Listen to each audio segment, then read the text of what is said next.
చూడాల్సిన అవసరం ఉంది. రోడ్డు అనేది ఒక నాగరికతకు చిహ్నం. రోడ్డు ఉంటే రవాణా, మెరుగైన రవాణా ఉంటుంది. రెండవది, గ్రామాల్లో మనం రైతు పండించే పంట కూడా మార్కెట్కి తీసుకుపోయే అవకాశం ఉంటుంది. ఇంకో పక్క మన ఆరోగ్యం కూడా ఈ గుంతల రోడ్లు చూస్తూ ఉంటే చాలా అనారోగ్య సమస్యలు, ఒకటి రెండు కాదు, అన్ని సమస్యలు. అందుకే గ్రామాల్లో ఉండాలంటే ప్రజలకు కూడా విరక్తి కలిగే పరిస్థితి వస్తూ ఉంది.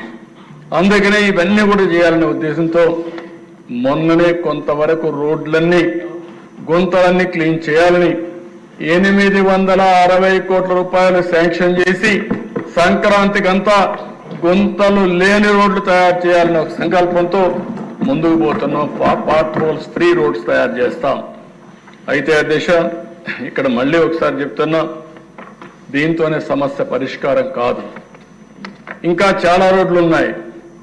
ప్రభుత్వానికి కూడా ఒక పక్క ప్రథమ ప్రాధాన్యత సంక్షేమ కార్యక్రమాలు ఇవ్వాలి. ఇంకో పక్క కేంద్రం నుంచే ఇచ్చే డబ్బులకు మనం మ్యాచింగ్ గ్రాంట్ ఇవ్వాలి. మూడో పక్కన అభివృద్ధి కార్యక్రమాలు చేయాలి. అప్పుడే మళ్ళీ ఆదాయం పెరుగుతుంది. అదే సమయంలో మనం రోడ్లు కూడా వేసుకోవాల్సిన అవసరం ఉంది. అందుకే నిన్న మీరు చెప్పినప్పుడు కూడా చూస్తే అధ్యక్ష, దగ్గర 10 లక్షల ఎకరాలు లిఫ్ట్ ఇరిగేషన్ ప్రాజెక్టుల ద్వారా నీరు అందిస్తున్నాం. దుర్మార్గం మీరు ఒకసారి చూస్తే, నేను ఎప్పుడు ముఖ్యమంత్రి అయినా లిఫ్ట్ ఇరిగేషన్ అన్నిటికీ డబ్బులు ఖర్చు పెట్టి రిపేర్ చేయడం, మళ్ళా కొత్తగా ఒకరు వస్తే అన్నీ కూడా అక్కడనే మోటార్లు కూడా అమ్ముకొని వెళ్ళిపోవడం, అవి కూడా దొంగిలించుకొని పోవడం. ఇప్పుడు అధ్యక్ష, దగ్గర 4 లక్షల ఎకరాలకు నీళ్లు ఇవ్వలేని పరిస్థితి. ఏం చేయాలో తెలియదు. ఒకవేళ చేసినా 5 ఏళ్ళ తర్వాత మళ్ళా పోయే పరిస్థితి వస్తుంది. ఇలాంటివన్నీ కూడా పరిష్కారం చేసుకోవాల్సిన అవసరం ఉంది. అందుకని సర్వీస్ ప్రొవైడర్ అని చెప్పి నేను మాట్లాడాను. పేదవాళ్ళ మీద భారం పడకూడదు, ప్రజల మీద భారం పడకూడదు. కానీ అదే సమయంలో వాళ్ళ జీవన ప్రమాణాలు పెరిగేట్టుగా ఈ యొక్క రోడ్ల వ్యవస్థ కానీ, టెలికమ్యూనికేషన్ కానీ, కరెంటు కానీ ఇవన్నీ ఉండాల్సిన అవసరం ఉంది. అందుకే నేను ప్రపోజ్ చేసింది ఇది కూడా ఆలోచించమని కోరాను. నా ఉద్దేశం ఒక్క నేషనల్ హైవేస్ అన్ని బాగుండడం కాదు. ఎక్కడ నేషనల్ హైవే ఎక్కినా చాలా బాగుంటుంది. అక్కడి నుంచి స్టేట్ హైవే పోగానే ఇంకా గుంతలు, ఇంకా భయంకరమైన రోడ్లు వచ్చే పరిస్థితి ఉంది. దీనికి కూడా పూర్తిగా పరిష్కార మార్గం చూడాల్సిన అవసరం ఉంది. దానికి ప్రభుత్వం కట్టుబడి ఉన్నామని చెప్పి తెలియజేసుకుంటూ, ఇంకా నేను చర్చించిన తర్వాత వినూత్నమైన ఆలోచనతో ముందుకు వచ్చి రాష్ట్రంలో ఒక్క నేషనల్ హైవే కాదు, ఆ ఊరికి మళ్ళా ఊర్లోకి పోతే సిమెంట్ రోడ్ ఉంది, ఊర్లో సిమెంట్ రోడ్ ఉంది. నేషనల్ హైవే అయితే 2 లేన్ 4 లేన్ 6 లేన్ 8 లేన్స్ వచ్చేసాయి. కానీ మధ్యలో మాత్రం గోతులు పడ్డ రోడ్లు ఉన్నాయి. దీన్ని పరిష్కారం చేయాల్సిన అవసరం ఉంది. దీన్ని ఏ విధంగా చేయాలో చేస్తామని చెప్పి కూడా నేను మీకు తెలియజేస్తున్నాను. మొన్నే సమీక్ష చేశా. కొంత వాళ్ళు కూడా వెసులుబాటు కావాలంటే అవన్నీ ఇచ్చాం. 75,000 కోట్ల రూపాయలతో నేషనల్ హైవే ప్రాజెక్టులు మన రాష్ట్రంలో జరుగుతున్నాయి. 2.5 సంవత్సరాల్లో పూర్తి అవుతాయి. అదే సమయంలో ఇంకొక 30-40 కోట్ల రూపాయల పనులు కూడా తొందరలోనే ప్రారంభమవుతాయి. దగ్గర 1,15,000 నుంచి 1,20,000 కోట్ల రూపాయలు విలువ చేసే ప్రాజెక్టులు, నేషనల్ హైవే ప్రాజెక్ట్స్ ఈ రాష్ట్రంలో జరుగుతాయని చెప్పి కూడా నేను మీకు తెలియజేస్తున్నాను. ఇంకో పక్కన 72,000 కోట్ల రూపాయలతో రైల్వే ప్రాజెక్టులు రాష్ట్రంలో జరుగుతున్నాయి. దాన్ని కూడా సమీక్ష చేశాం.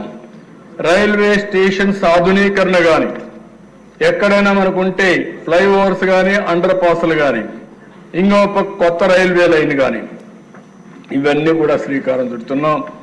మొన్నే మీరు చూస్తే అమరావతి రైల్వే లైన్ కూడా కేంద్రం సహకరించారు.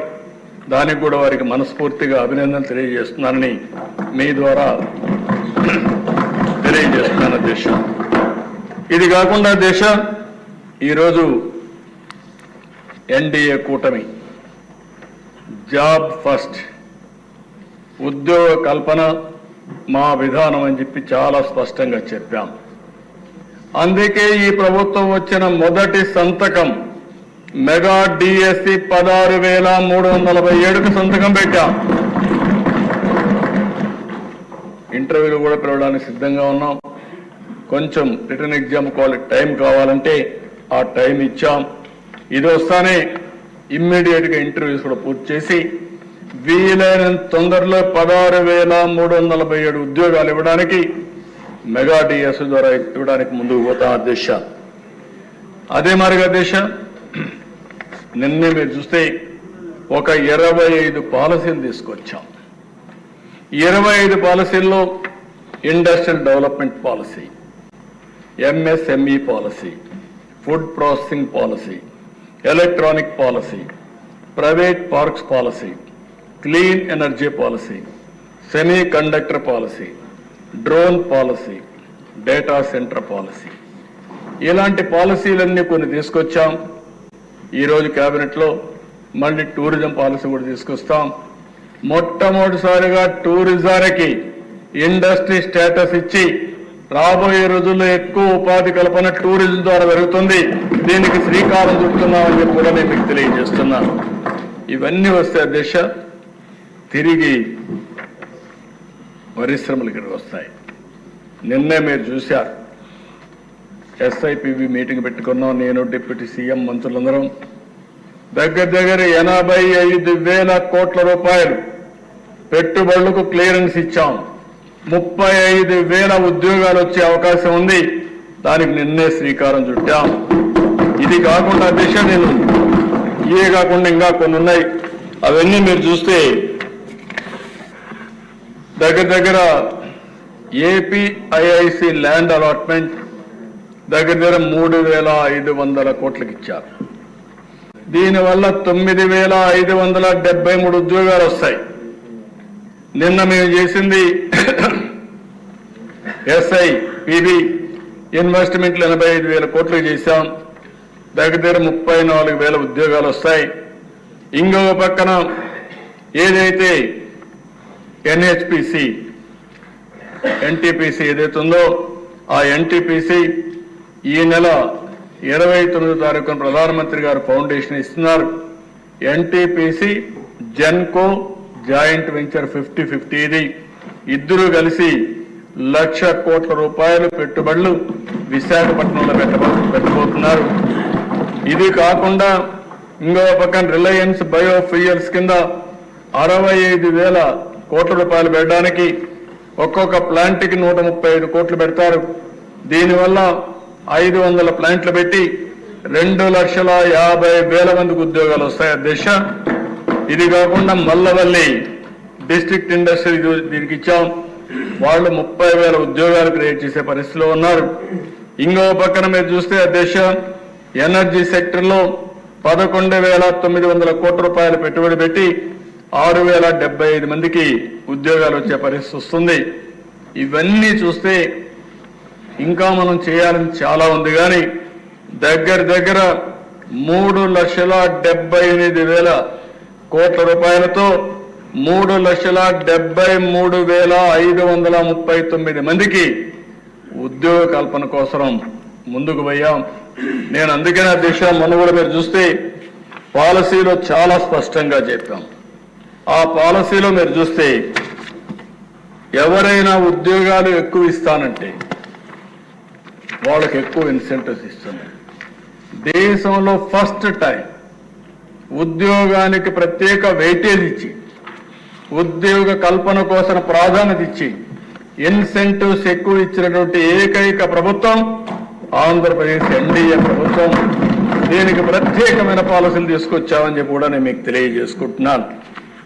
అదే మరిగా దేశ ఆ రోజు మీరు చూస్తే లా అండ్ ఆర్డర్ గాలి వదిలిపెట్టారు. పోలీస్ శాఖను నిర్వీర్యం చేశారు. వ్యవస్థలో నిర్లక్ష్యం చూపించారు. రాజకీయ ప్రాధాన్యతకి ఎక్కువ ఇది ఇచ్చి అణగదొక్కే మార్గం, రాజకీయ నాయకుల్ని ఏ విధంగా నిర్వీర్యం చేయాలో ప్రయత్నం చేశారు తప్ప ఎక్కడ డిపార్ట్మెంట్ పనిచేయించిన సందర్భం లేదు.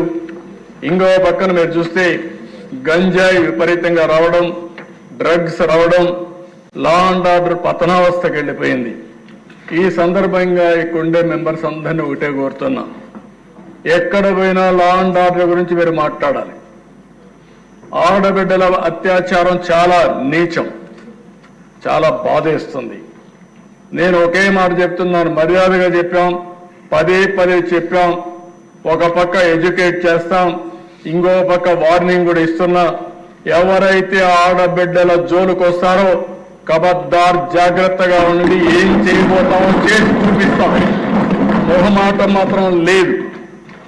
మీరు కావాలని గంజాయి తీసుకొని, ఇప్పుడైతే గంజాయి కూడా డ్రోన్స్ పెట్టాం. డ్రోన్స్ ద్వారా గంజాయిని ఐడెంటిఫై చేస్తున్నాం. ఎక్కడైతే గంజాయికి మూలాలు ఉన్నాయో, ఎక్కడైతే పండిస్తున్నారో అక్కడి నుంచే సోర్స్ లో నుంచే దాన్ని కంట్రోల్ చేసే బాధ్యత తీసుకున్నాం. ఈ నెలలోనే లేకుంటే ఫస్ట్ వీక్ లో ఈ డ్రగ్స్ కు వ్యతిరేకంగా పెద్ద ర్యాలీ కూడా తీయాల్సిన అవసరం ఉంది. దిశ ఈ సభలో నేను అనౌన్స్ చేస్తున్నా. మనందరికీ నేను చూసుకొని ఆ టైమింగ్స్ కూడా చూసుకొని ఒక రోజున విద్యార్థుల్లో కూడా అవేర్నెస్ తీసుకొద్దాం, పిల్లల్లో కూడా అవేర్నెస్ తేవాల్సిన అవసరం ఉంది. పేరెంట్స్ కూడా విజ్ఞప్తి చేస్తున్నాను. దిశ పిల్లలతో మాట్లాడండి, ఎడ్యుకేట్ చేయండి.